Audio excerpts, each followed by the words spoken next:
हम भावनाओं के बारे में पहले वीडियो में बात कर रहे थे।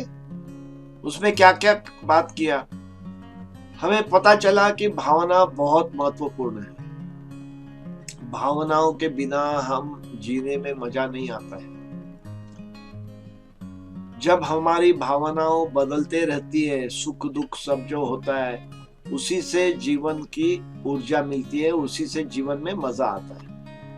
लेकिन अगर वो प्रपोर्शन में हो तो ही,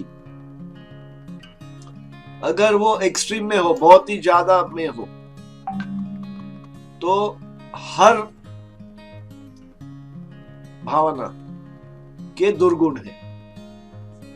और हमने भावना और स्पिरिचुअलिटी के जो क्वालिटीज है उसमें फर्क महसूस किया है, करने का बताया है। मेरे हिसाब से क्या है उस पर गौर किया है।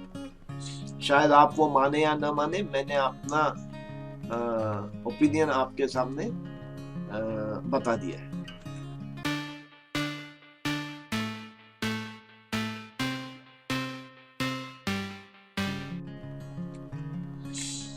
तो अभी हम बात करेंगे भावनाओं पार्ट 2। तो इस पर हम गौर करेंगे भावनाओं का अपने तंदुरुस्ती पे, आरोग्य पे क्या असर होता है, और वो असर हम किस ढंग से संभाल सकते हैं, और बाद में समरी होगी।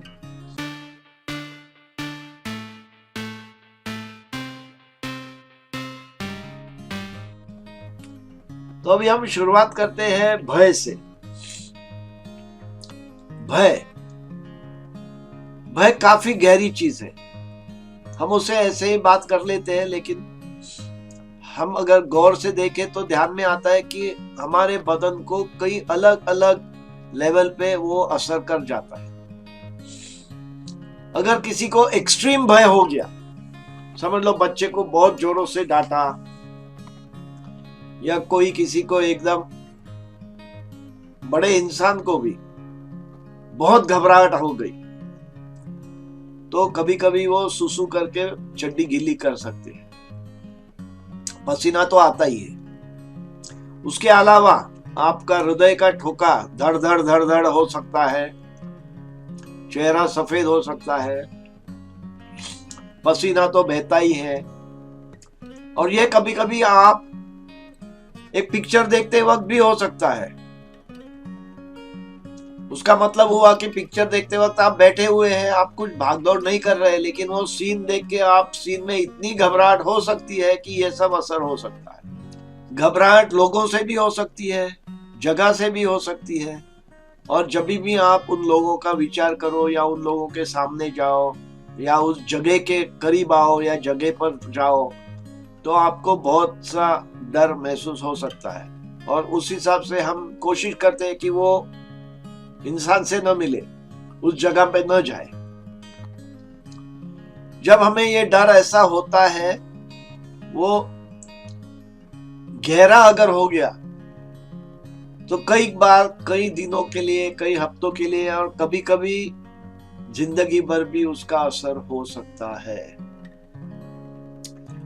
अगर हमें सेक्सुअल अब्यूज, अत्याचार हुआ है, शारीरिक, मानसिक, भावनिक या आध्यात्मिक, और वो बड़े पैमाने पे अगर अत्याचार हुआ हो, तो वो काफी अपना पूरा जीवन बदलाव ला सकता है, और उसका असर पूरे जिंदगी भर भी हो सकता है।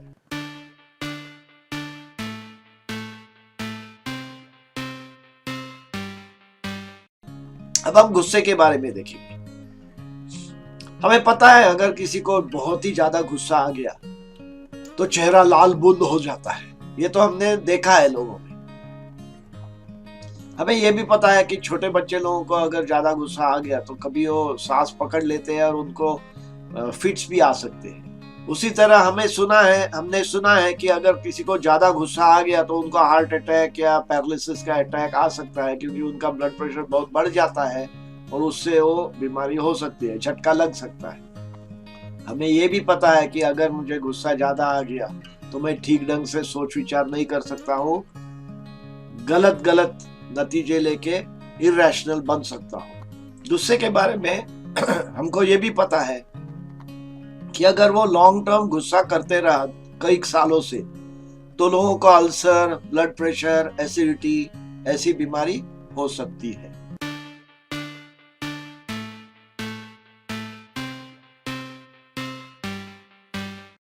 अब जाएंगे प्रेम के बारे में। इतना तो सबको पता है, जब पागल होते हैं प्रेमी तो पागल की तरह बात करते हैं, घूमते फिरते हैं थोड़े अपने ही मन में। प्रेम में होते हैं तो काफी कुछ चीजें बोल जाते हैं जो नॉर्मली वो नहीं बोल पाएंगे या बोलने नहीं हिम्मत करेंगे, वो अच्छा हो या बुरा हो। प्रेम में अटके हुए हैं तो शायद रिस्क भी ज्यादा लेते हैं। लेकिन अगर प्रेम सच्चा हो, एक होता है हम जो कहते हैं इन्फेचुएशन, कि मुझे इस लड़की पे देख के मुझे एकदम प्यार हो गया, लेकिन ऐसे 2 सेकंड में प्यार होने वाला वो इन्फेचुएशन कहा जाता है। तभी ये काफी चीजें तो होती ही है। लेकिन अगर मेरा प्रेम अटल है तो उसमें मेरा अटल विश्वास होता है, तो तभी माँ, बहन, बीबी, गर्लफ्रेंड जो भी हो, मेरा विश्वास इतना है कि मैं उस व्यक्ति के लिए कुछ भी करने के लिए तैयार हूं। उसको हम कहते हैं डीप लव, अनकंडीशनल लव। जब हम उस प्रकार के प्यार में अटके हुए हैं तो हमें बिल्कुल शांति होती है मन की। तभी कुछ भेदभाव नहीं होता है, कभी कुछ फिक्र नहीं होते, हम बिल्कुल शांत रहते हैं कि हमें पता है कि हम इस व्यक्ति से बहुत प्यार करते हैं। कभी कभी वो व्यक्ति करो या ना करो, तुम खुशी से शांति से रहते हो। और वही व्याख्या है ट्रू डीप लव या अनकंडीशनल लव। अनकंडीशनल लव की जब हम बात करते हैं, बेस्ट एग्जांपल है माता जी अपने बच्चे के साथ। वो बच्चे को कुछ ना होने देगी, खुद को खाना कम खाएगी, खुद को दिक्कत लेगी, खुद का रवैया बदलेगी, लेकिन बच्चे को प्रोटेक्ट करके बच्चे को देखभाल ठीक ढंग से होए, इसके लिए वो जान भी देने के लिए कई बार तैयार हो जाती है। उसे हम कहते हैं अनकंडीशनल लव। उसका मतलब पिताजी ऐसा नहीं करता ये नहीं बता रहा हूं, लेकिन ममता जो है वो तो हर बार करेगी ही।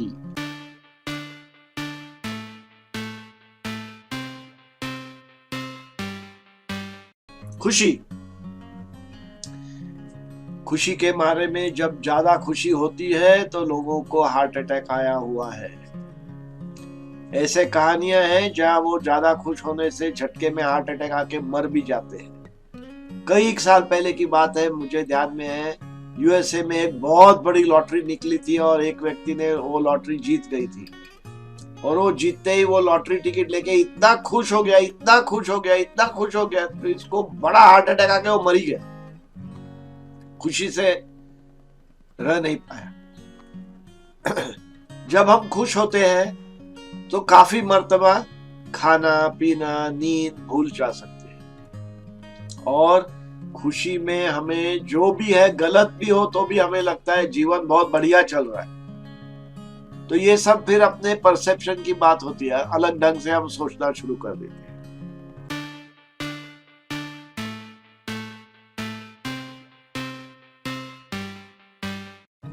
ग्रीफ, अभी ग्रीफ को मेरे पास हिंदी लफ्ज नहीं है, लेकिन अब अगर कोई गुजर गया तो ग्रीफ कहते हैं। जब किसी को एक्सट्रीम ग्रीफ होता है, कई लोग मर भी जाते हैं। सो उदाहरण ले लो, मेरा कोई करीब दोस्त या एकदम क्लोज रिश्ते वाले झटके से मर गए, तो वो सुन के भी मैं मर सकता हूं। कभी कभी ऐसे मौतें हो चुकी है। जब हमें ग्रीफ होता है तो काफी लोगों को शॉक आता है। शॉक मतलब वे बेशुद्ध, फेंट हो जाते हैं, चक्कर आ जाती है। और चक्कर आने के नाते डॉक्टर को बुलाते हैं तो डॉक्टर बोलता है कुछ नहीं हुआ यार, उसको शॉक आ गया, ये मौत के बारे में सुन के शॉक आ गया। तो शॉक में से निकालने के लिए दवाई बिवाई नहीं देते, उसको पानी मारो, हवा दो वगैरह, वो ठीक हो जाता है। लेकिन अगर वो व्यक्ति का शॉक गहरा हो तो कई महीनों तक वो अपने ही धुंधी में चलता रहेगा। मेरे सामने एक व्यक्ति की ऐसी दशा हो गई थी, कई महीनों तक मैं उसके सामने से चलते गया, हेलो कहा तो अपने ही तंदरी में, अपने ही माहौल में घूम रहा था। अभी कई साल के बाद जब मैं उससे बात करता हूँ तो वो बिल्कुल नॉर्मल की तरह बात करता है, लेकिन 100% नॉर्मल है या अंदर से अभी भी बिगड़ा हुआ है वो पता चलता नहीं है, लेकिन बातचीत करते वक्त ठीक ढंग से बात करता है। ये हमको खबर होनी चाहिए, किस लिए, अगर हमारे कोई रिश्ते वाले हैं और कोई हो और उनको ऐसा कुछ हो गया तो हम उनको संभालने के लिए क्या कर सकते हैं, कैसे उनको उनमें से उस अवस्था से बाहर लाने की कोशिश करेंगे, इसके बारे में, और उस हिसाब से उनका जीवन भी बदली हो सकता है। उदाहरण लेते हैं, कोई व्यक्ति मर गया, उनकी बीबी हो, बीबी ने कभी काम नहीं किया हो, घर में रसोई करती थी, आज से अभी कल से पैसा बनाना शुरू करना है, तो वो किस ढंग से चैलेंज स्वीकार करके जीवन में बदलाव लाके अपने बच्चे लोगों को देखभाल करने की तैयारी करती है। और ये तो रोज की बात है, ऐसी एक बात नहीं है।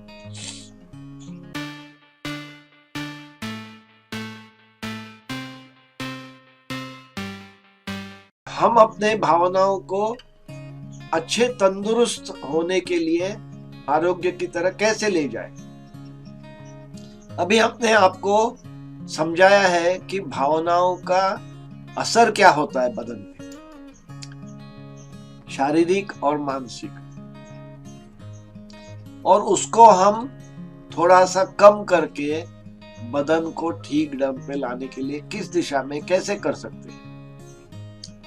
तो वो प्रेशर कुकर की तरह थोड़ी हवा छोड़ के तो नहीं होने वाला है। तो हमें ये सीखना है कि जब हम भावनाओं का निर्माण करते हैं तो उसको हम कम कैसे करें। अगर वो भावनाओं का निर्माण करते वक्त ही हमने उसको कमजोर बना दिया तो उसका इफेक्ट भी कमजोर होगा। तो सबसे सिंपल टेक्निक ऐसा है कि जब भी आपके सामने कुछ भी होता है, प्रकट होता है, आप बात करने विचार करने के पहले 10 से 1 तक गिनती करो, दूसरा कुछ मत सोचो। तुम्हारे सामने कोई अत्याचार हो रहा है, तुम्हें लगता है जाके उससे लड़ाई करो, ये करो वो, तुम पहला 10 से 1 तक सोचो, और 1 होने के बाद सोच विचार से मुंह खोलो, जो भी रिएक्शन देनी है वो दो।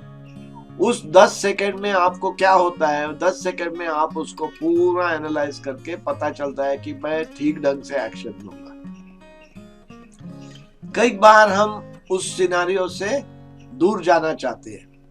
अच्छा, दूर जाने के लिए 2 प्रकार है, एक फिजिकली शारीरिक, हम उधर से चल के निकल सकते हैं, वो सीन से बाहर ही चले जाते हैं। दूसरा प्रकार है मानसिक, कि हम उधर है लेकिन हम वो देखते नहीं है, हम उस जो भी हो रहा है वो मानते ही नहीं है, भूल जाते हैं।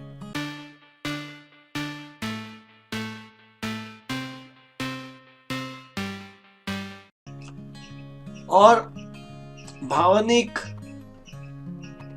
ट्रॉमा जो है, भावनिक दिक्कतें जो है, उसके लिए काबू में लाने के लिए क्या कर सकते हैं।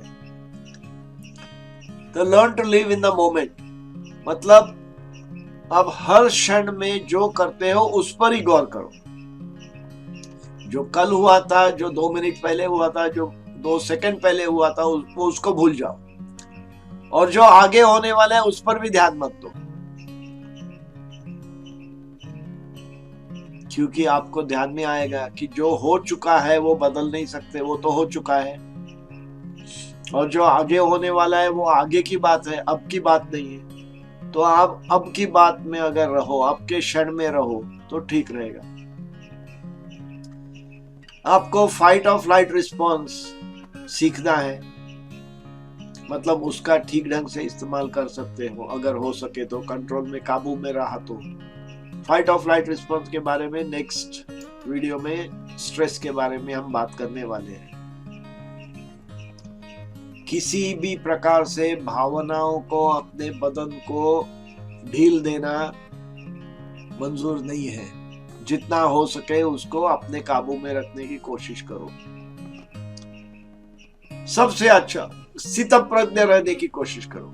अभी स्थितप्रज्ञ तो अपना ही लफ्ज है, तो उस हिसाब से तो वो पूरा अर्थ आपको पता ही चल गया। बिल्कुल शांत, कोई भी हो तो आपको दिक्कत नहीं होनी चाहिए। और जिंदगी में जो भी होता है उसे मानते जाओ, क्योंकि जिंदगी जिंदगी है। हम कितना भी नाच गाना करें, जिंदगी में कुछ अलग होगा। हम कितना भी सोचे इस ढंग से होना ही है, जिंदगी में कुछ अलग होगा। तो जो भी है उसको मान लो और आगे चलते रहो।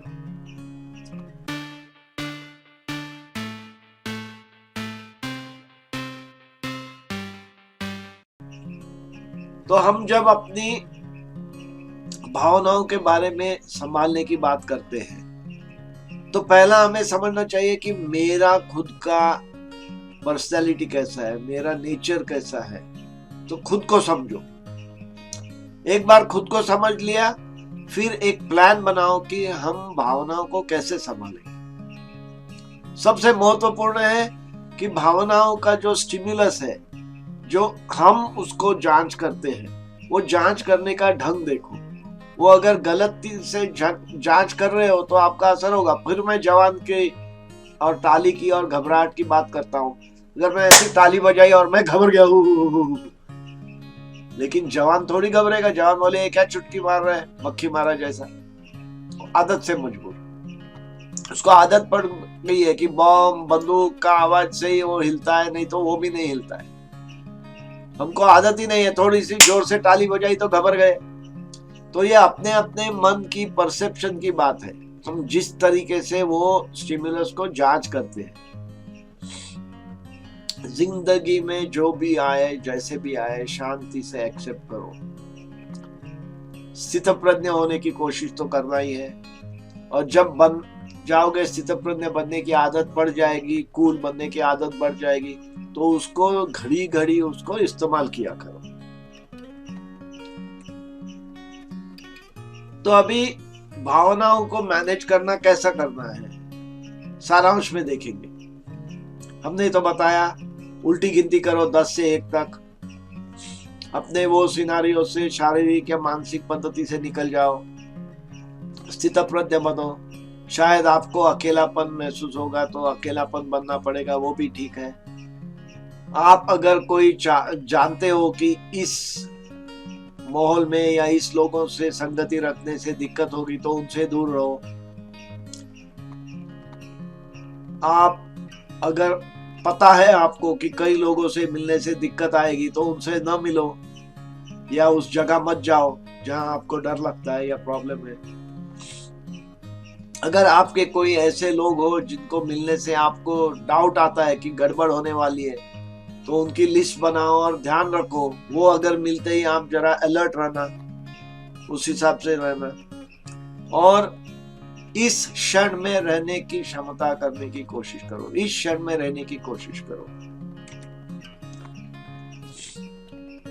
और अलग अलग ढंग है भावनाओं को संभालने के लिए। रिलैक्सेशन है, शवासन हो, शायद ध्यान हो, स्थितप्रज्ञ है। इसी क्षण में रहने की कोशिश करो। सबसे महत्व अपना जो स्टिमुलस है, परसेप्शन है, आपकी जानकारी, जो भी स्टिमुलस है, उसको बदलने की कोशिश करो और कूल रहने की कोशिश करो।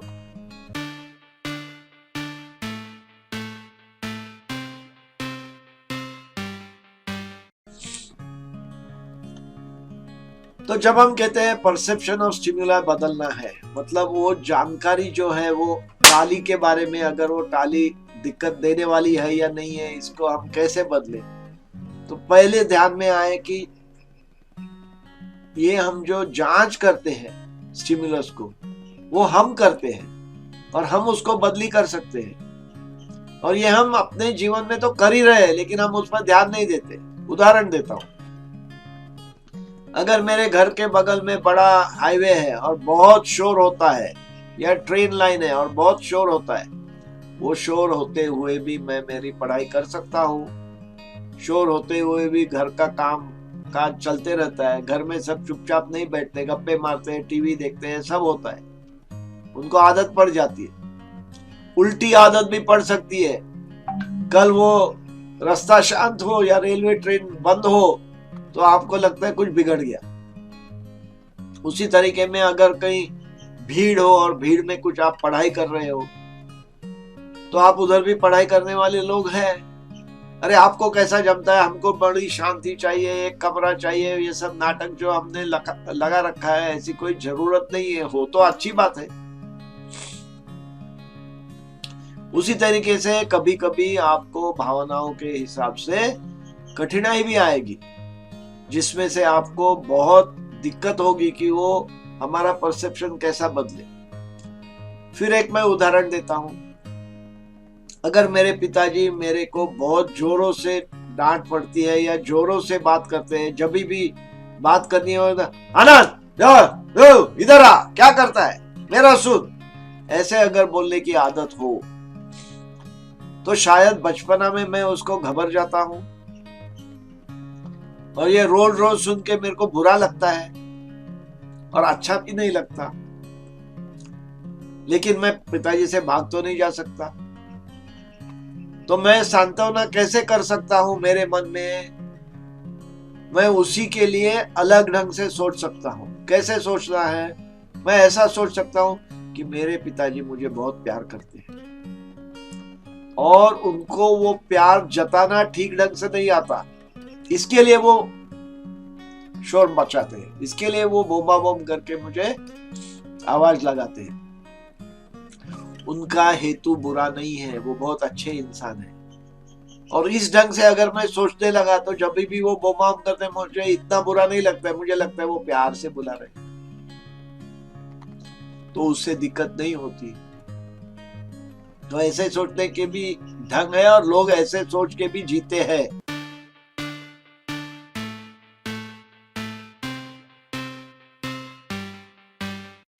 हम जब रिलैक्सेशन की बात करते हैं, शांतता की बात करते हैं, तो रिलैक्सेशन क्या है उसके बारे में बात करते हैं। रिलैक्सेशन और नींद के बारे में क्या फर्क है उसके बारे में बात करते हैं। इसपे हमने नींद के बारे में जब वीडियो बनाया था उस पर थोड़ा डिटेल बताया था। रिलैक्सेशन के फायदे और ये अपने भावनाओं को मैनेज करने के लिए कैसा फायदा हो सकता है।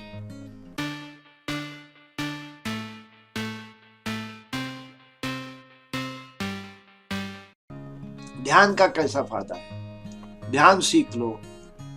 ध्यान में अलग अलग टेक्निक्स है, लेकिन वो सब एक ही दिशा में जाके आपको ध्यानस्थ बनाने की कोशिश करते हैं। ध्यान में सबसे कठिनाई ये है कि वो बहुत एब्स्ट्रैक्ट है, मतलब विचार करने की बात है, वो दिखता नहीं है, तो पता नहीं चलता। मैंने अगर किसी को बोला और किसी का सुना तो वो क्या कहना चाहते हैं और मुझे क्या समझना चाहिए, इसमें अंतर हो सकता है। और अगर वो अंतर हुआ तो बहुत कठिन होता है। इसके बारे में ध्यान के सेशन में हम ज्यादा बात करेंगे।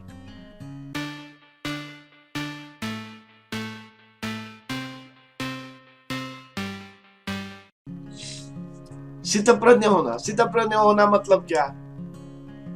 बिल्कुल किसी की फिक्र नहीं करना। स्थितप्रज्ञ होना मतलब क्या? हम बिल्कुल किसी की फिक्र नहीं करना। जब हमें कुछ भी सामने आ जाए तो हमारी मानसिक स्थिति ज्यादा बदलाव नहीं करती। कभी भी किसी भी अवस्था में हम शांत रहते हैं। जो बदलाव हमारे बगल में है उसका हम असर पड़ने नहीं देते।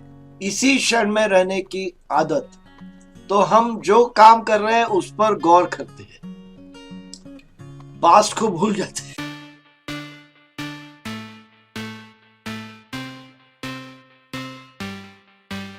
लिविंग इन द मोमेंट, इसी क्षण में कैसा रहना है उस पर गौर करते हैं। तो हम अब के क्षण पे बिल्कुल ज्यादा लक्ष्य देते हैं। जो हो चुका उसको भूल जाते हैं और आगे जो होने वाले उसके सोचते नहीं है, और जो हम काम कर रहे हैं उस पर ध्यान देते हैं।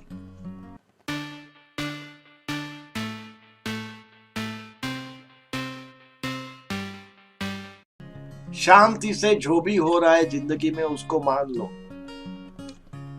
उसी स्थिति में जो हो रहा है उसको अपने को दिक्कत मत बनाओ, और जितना कम हो सके वैसे रिस्पॉन्ड करो।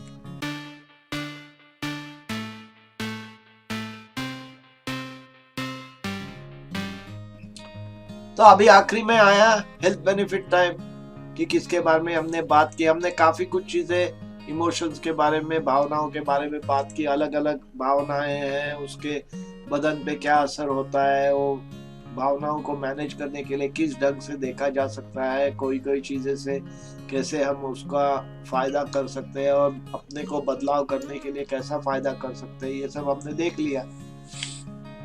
अभी इसको अगर आचरण में ला सकते हो, इतनी आसान चीज नहीं है, लेकिन आचरण में ला सकते हो कि जब भी भावना आती है तो आप भावनाओं को मैनेज करो, कंट्रोल करो, कमजोर करो, उस हिसाब से आपको नेगेटिव इफेक्ट नहीं होगा। ये अगर आदत होती रही तो आपको उस पर सोचना नहीं पड़ेगा और आखिरी में आपकी तबीयत तंदुरुस्त हो सकती है।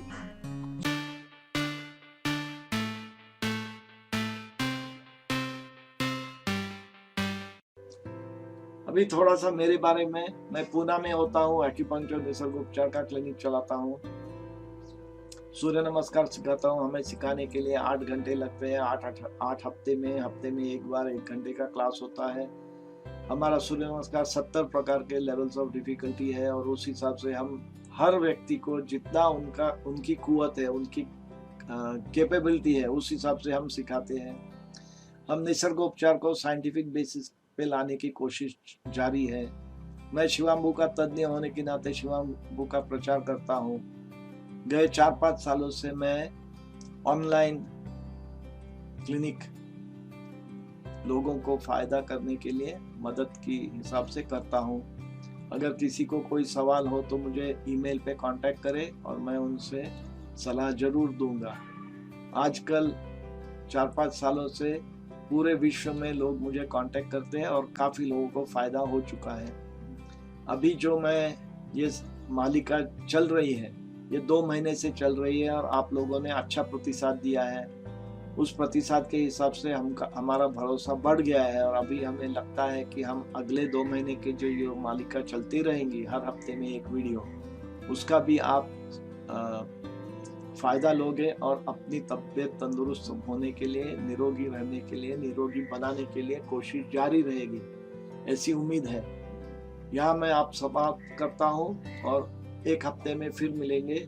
नमस्कार। स्वास्थ्य के बारे में इस महत्वपूर्ण जानकारी के लिए हम आपके आभारी हैं।